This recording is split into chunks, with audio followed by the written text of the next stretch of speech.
Chong is another one of those words that you might find on a random list of Korean words that cannot be translated into English. Well, it can, just like any other word, be translated as long as you have some context. So we're going to be talking about what this word is, what the Hanja means, as well as how you'll see it used. But first, if you would like to see more videos about Hanja like this one, please leave a comment below. First of all, I should say that Chong is not only a Hanja, it is also used as a regular noun on its own. So its usage as a Hanja and its meaning is slightly different than when it's used on its own, and we'll talk about that. Now, when it's used as a Hanja, Chong means someone's mind, or a will, your will, or a purpose, my purpose is. So that sort of meaning, like a mind or a will or purpose. But the word Chong, when it's used as a noun, often gets used to mean affection towards someone else. But how it translates will depend on the idiom it's being used in, so it depends on the context, and we'll talk about that. So first, let's talk about how we can use Chong as a Hanja, and then we'll talk about how it's used as a noun by itself. So here are some common words that use this Hanja, Chong. First of all, 우정. U means friend. Chong here is affection, or you could think of it as like mind. So the mind or affection that you feel about a friend, this is friendship. Next, 열정. Notice that it's pronounced as 열정, not 열정. 열정.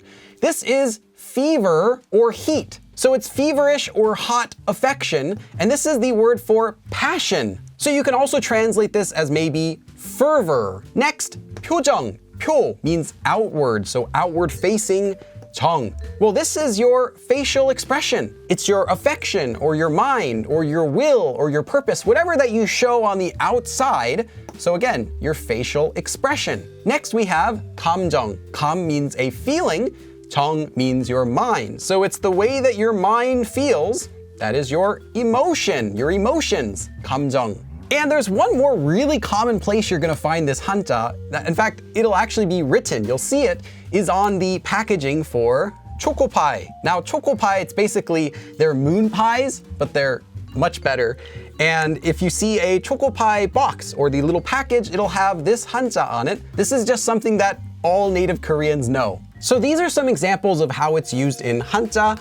Now let's look at how it can be used on its own and how it can be used in idioms. So let me clear the board. So while we talked about Chong meaning affection, it's a little bit more simple than that actually. You can think of it as simply meaning a connection that you feel with another person. So, do you feel a positive connection toward another person? If you do, well, you have Chong. And while you might sometimes see Chong used toward an object, again, a positive connection toward an object, most of the time it's going to be used toward a person. So Chong means a connection or even an attachment that you feel toward another person. And Chong is usually used in a positive way. So a positive attachment, a positive connection. For example, you'll feel Chong with your friends. You'll feel Chong with some of your coworkers who you get along well with. You'll also feel Chong with the lady at the Korean store that always gives you extra side dishes whenever you order something. Now, there are some situations where this can be used in a negative way, but it usually wouldn't be left as is. For example, you might also see 미운정, which comes from 밉다, to be hated. So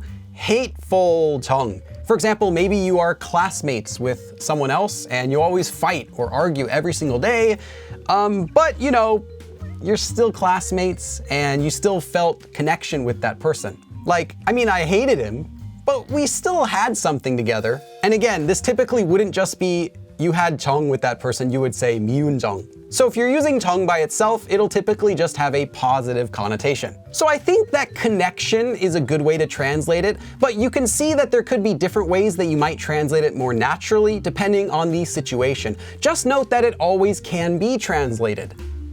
There is an idiom in Korean, 싸움 끝에 정이 붙는다. So 싸움 is a fight. So at the end of a fight, so after a fight, 정 붙는다. 붙다 means to stick. So at the end of a fight, 정 clings to you. Sometimes when you fight with someone or you have an argument with someone and you don't like them, but you really get to know them through fighting with them or arguing with them, and you might feel at the end of everything, you're like, you know what?